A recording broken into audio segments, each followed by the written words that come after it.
I was in Bangkok and I get on the elevator. I try to get on the elevator on like the 15th floor. The doors open. There's Steven Seagal in like a little Nancy Kwan outfit with a prayer rug holding his massive girth, and 2 bodyguards. It was like next elevator.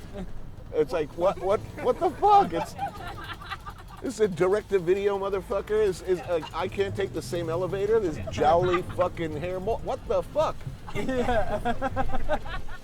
Yeah, but I've talked a lot of shit about Steven Seagal lately, so if you see him tonight, that's what does it for. Yeah. He's got a reach. Next elevator. Get under his reach. Get under his reach. Yeah. Like on the street. Just on the street. Yeah. Next elevator, motherfucker. Yeah.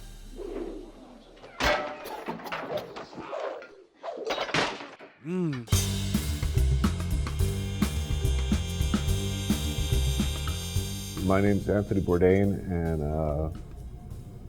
I work with 0.0 Production, making a television show called No Reservations. I travel around the world eating and drinking and making self-indulgent television. We have a core road crew.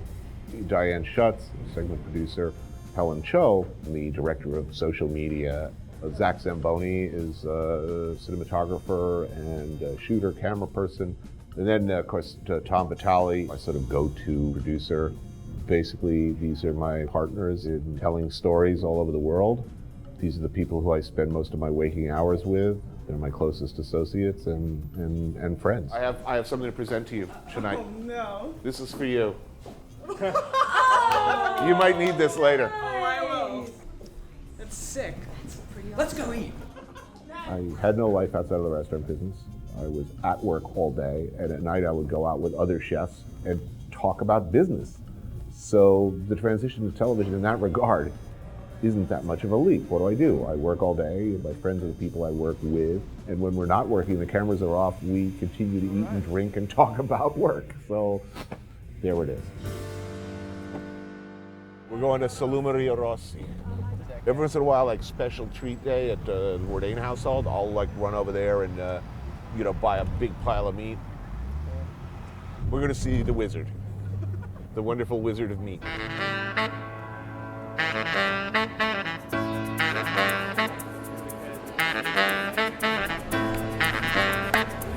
Thank you for hosting us. Hey, Cesare. Cesare's an old friend. He's made a bunch of shows with us. Cesare, like a lot of the chefs I've come to know and who I've come to be close friends with, as is so often the case in my fucked up, dysfunctional but wonderful life.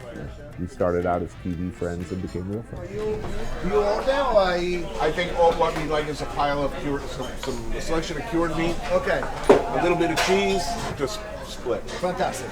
Beautiful. Good cured meat is something that's always good.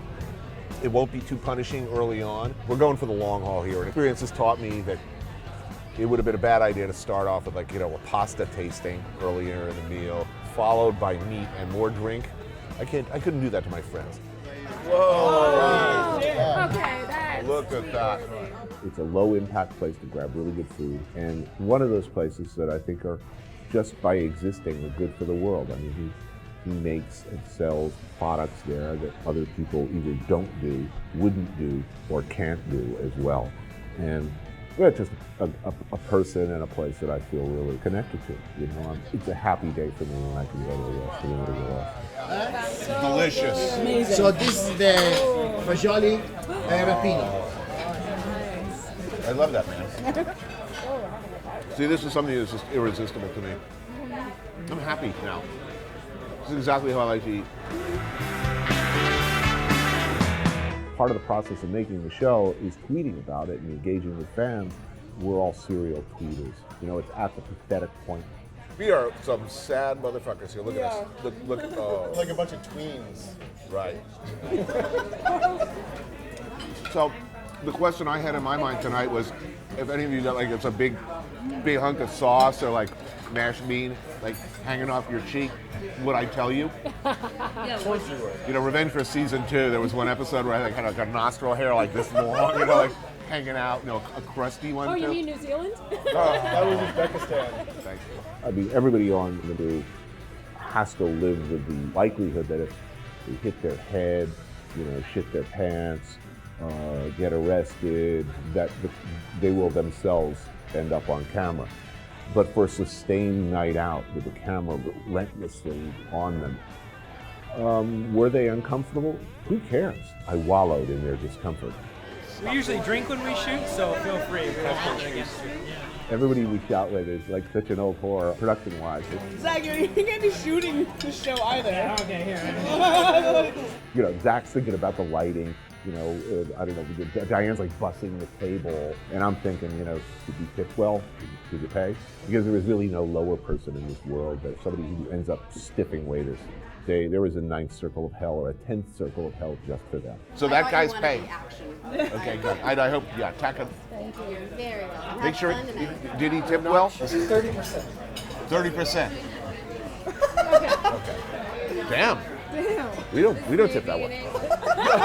Let's pretend you're producing this segment. How would we deal with this transition here? If you whisper in her ear, you say, ask him where we're going next. Damn, he's on to us. Apparently we'll be moving on to the distinguished Macomb Lounge. Do you like a little Latin flavor? Do you like 8th Avenue in the 30s? That's my favorite part of the Avenue. All right.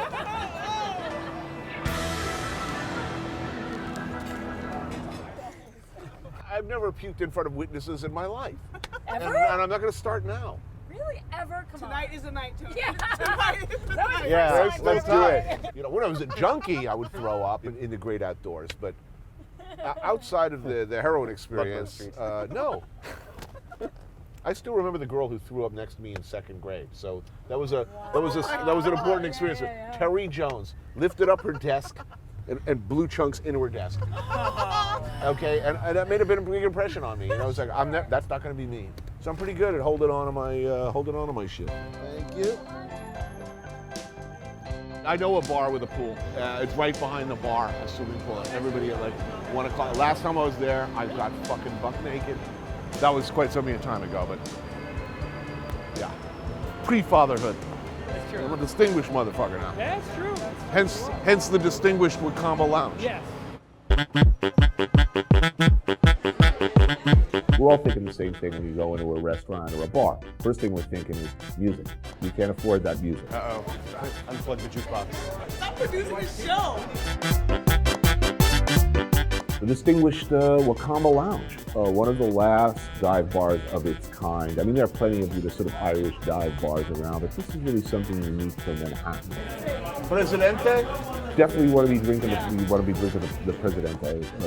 Good stuff there to keep it properly cold, as any proud Dominican tells you it should be.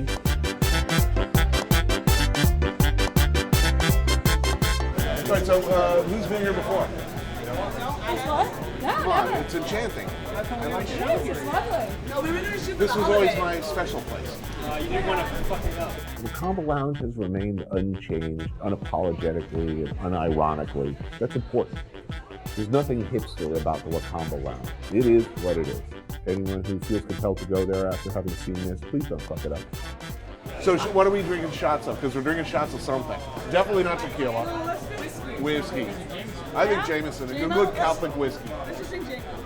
J-Mo. What? I'm not from Williamsburg, Diane. I'm just saying. I'm It from sounds Oh, sorry. Come here, buddy. Come on, pal. Yeah. Yeah, because, you know, in order to be on this show, if you want the shot, you take the shot. That's the way it works. Yeah, there's no getting out of there without doing a few shots. I just love that place. It's just, it's politically incorrect.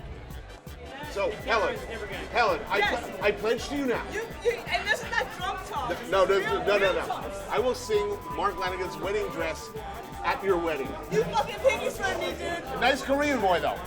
You asked me Korean? I've been talking to your mom, yo. And then Christian. Mazel tov. Mazel tov. Mazel tov. Mazel tov to the Christian.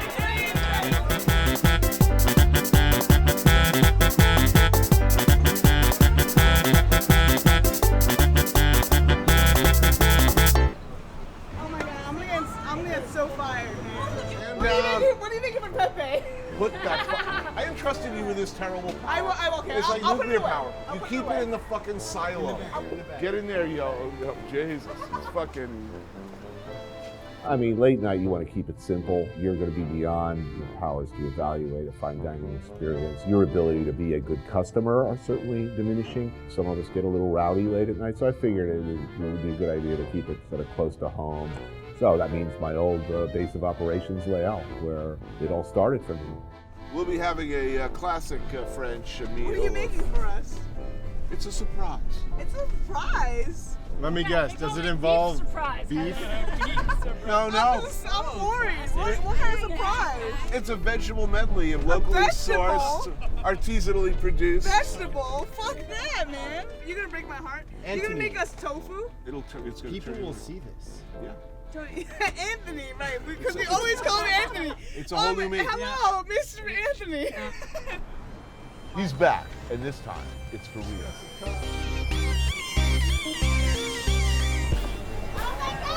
Yeah!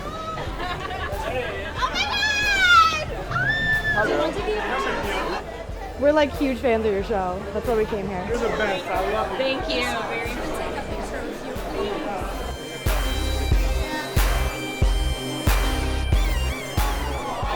Yeah, I gotta go to work. I got engaged to my first wife here. Oh, yeah? In this restaurant. It's pretty much soon to be second wife.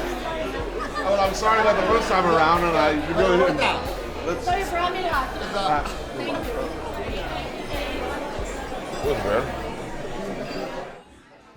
I was a chef there when Kitchen Confidential hit. And Carlos, who worked with me then, is now the executive chef. Carlos. How you doing, brother? Okay, I'd like to throw a couple of Côte de Boeuf on the grill. Cook up some Côte de Boeuf for my friends. Can you trust me with that? Think I'm good enough? What's great about Leal is they're completely unimpressed with me in the kitchen from the get-go. You know, Carlos is a good friend, of course. Also, he's been on the show many times. But I think what they see first when I walk into the kitchen is, I think they're all privately hoping, oh God, please don't let him cook. You know, I'm seen as a liability to the smooth operations of the kitchen, not as famoso. If anything, they bust my balls somewhat worse than they did when I was working on the line. Don't fuck it up, okay? I don't get to cook much.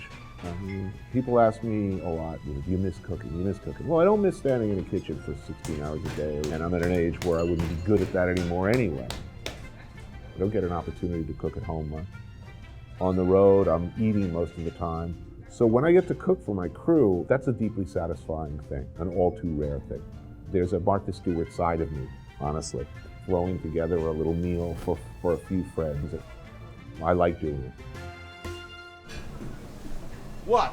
Are you making food for us or what? I'm making food. It's gonna take some fun. Look at that piece of meat. What's going on? It's a big fucking piece of meat, Let me okay? see, let me It's gonna take some time. All right, can you watch out for me for a little bit? I'm Don't gonna worry. go. You're gonna put it in the oven, though. As always, yeah. No, we need to get you shots. Carlos. Carlos.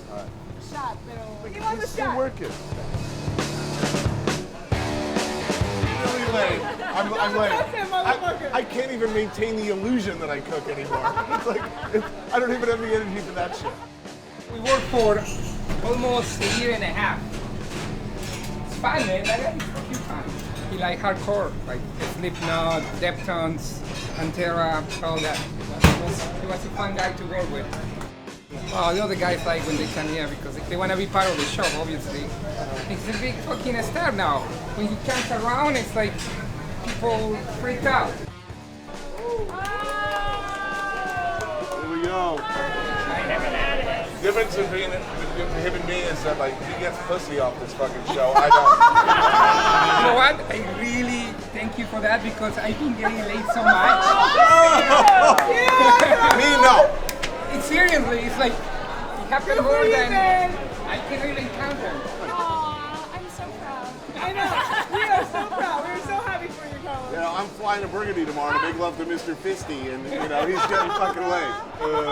I'm so happy for you. Wow. It's amazing. See, I'm happy. Very good. You'll notice it's a constant. Like everybody in my life has been on my show. Where does reality end and television begin? There's really, where does work end and fun begin? It's such a permeable line. I mean, I can't tell. I'm in this very weird place where I get paid to be myself.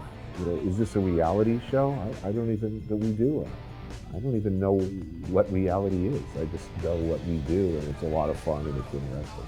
and I work with friends.